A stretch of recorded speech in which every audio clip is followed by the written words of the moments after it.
So now that we know a little bit about logarithms, we're going to use them to solve some problems that we haven't been able to in the past, specifically problems with unknown exponents. Now in this first example I'm giving you, we've done this problem.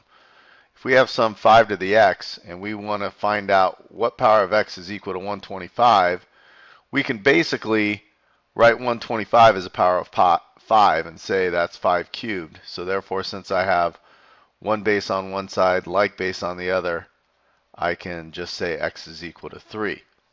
Well, we're going to do a problem a little bit different and solve for x where I can't make equal bases on both sides. 2 to what power is equal to 7? Well, I know 2 to the third is 8, so it's going to be some decimal approximation, probably between 2 and 3.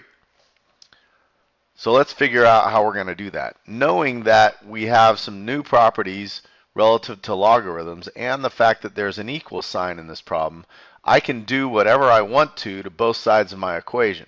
So what I'm going to do is I'm going to actually take the common logarithm, or the log base 10, which is a function of both sides of my equation. It's almost like square rooting both sides or squaring both sides, what have you, but it's taking the log of both sides. Now, I also know that there's a property that says if I can have a power within the logarithm, I can move that power out in front. So now I know that x times log 2, and remember that's log base 10, is equal to log 7. Isolating x, we say that x is equivalent to log 7 over log 2. And I can pop that into my calculator and get a decimal approximation. That approximation's about 2.807. So this is approximate, and we say this is the exact. Most of the time we're going to be finding the exact value. So here's another example. I have two bases, neither of which will work for each other. So I then take the common logarithm of both sides. So the log of 3 to the x plus 1 power is equal to the log of 82. My power in this case is x plus 1. I'm going to bring that out in front. That's going to be multiplied by the log of 3. And that should equal the log of 82. Now I have a couple options here. I'm going to take and divide by the log 3 to both sides. So that's x plus 1 is equal to log 82 over log 3. Subtract 1. So x equals log 82 over log 3 minus 1. And if I had some multiple choice test, like on a college entrance exam or what have you, you might have to write that as one fraction, getting a common denominator of log 82 minus log 3 over log 3. I just got a common denominator of log 3 to both sides. Now another way to do this problem is to start at this step here. I could distribute the log 3 into both those terms, thus getting x log 3 plus log 3 equaled log 82. Get the x term by itself, so that's log, or x log 3 equals log of 82 minus log 3. Divide by this log 3 to both sides. I get x equals log 82 minus log 3 over log 3, which is the same answer I got over here. So now in this case, I have unknowns in both exponents, and we use the same process. Take the common log of both sides.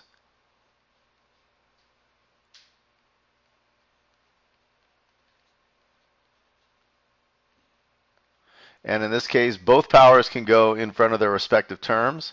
So this is x minus 7 log 3 is equal to x log 6. Now, since I have unknowns on both sides of the equation, I want to get all my unknowns to one side.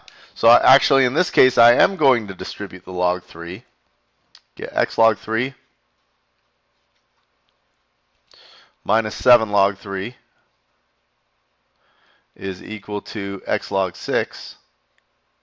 Like I said, we're going to get all the x's to one side of the equation. So I have negative 7 log 3 equals x log 6 minus x log 3. And you'll notice I have a common term of x. So I'm going to factor and get x times the quantity of log 6 minus log 3 is equal to negative 7 log 3. Get x by itself by simply dividing by this multiplied term. So I have negative 7 log 3 over log 6 minus log 3, and that's my exact value.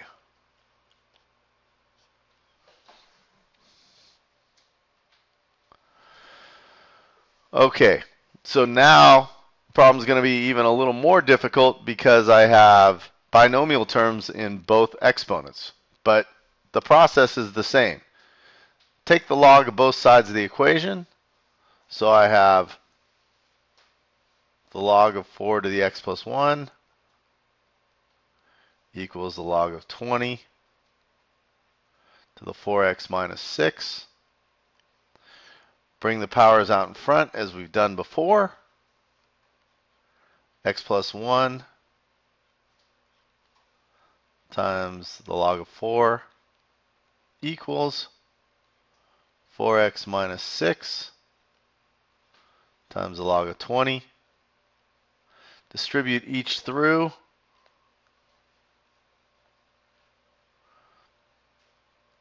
X log 4 plus log 4 equals 4x log 20 minus 6 log 20. Bring all the x terms to one side. So that's 4x log 20 minus x log 4 is going to equal log of 4 plus 6 log 20. Factor out an x on the right, leaving me with 4 log 20 minus log 4. It's going to equal log 4 plus 6 log 20. And then divide by the multiple of x. So x ends up equaling the log of 4 plus 6 log 20 over 4 log 20 minus log 4. So now let's look at this example. We have 2 to the x is equal to 7. And we know that if we slide the base from exponential, we go to a logarithmic. We also just found out that if we take the log of both sides,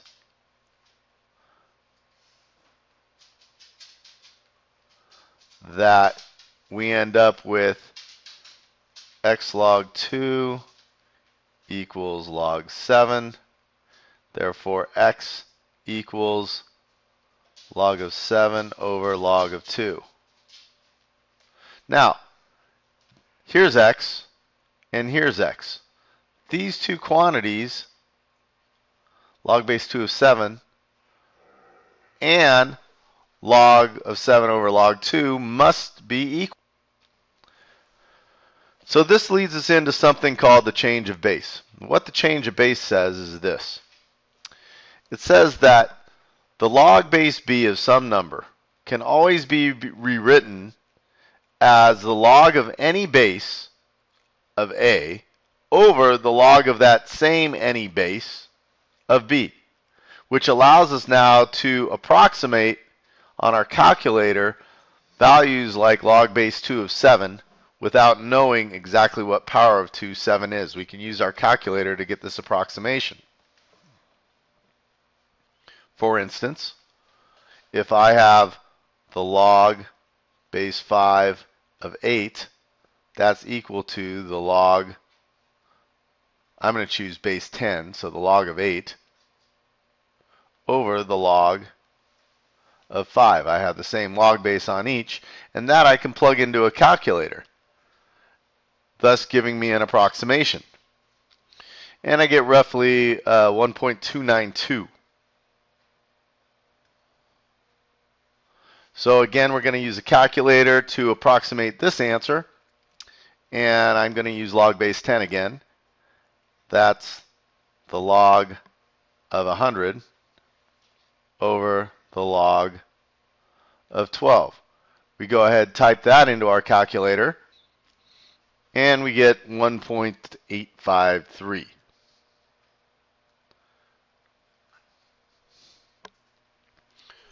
So here are the questions I'd like you to answer for today, and we'll see you tomorrow.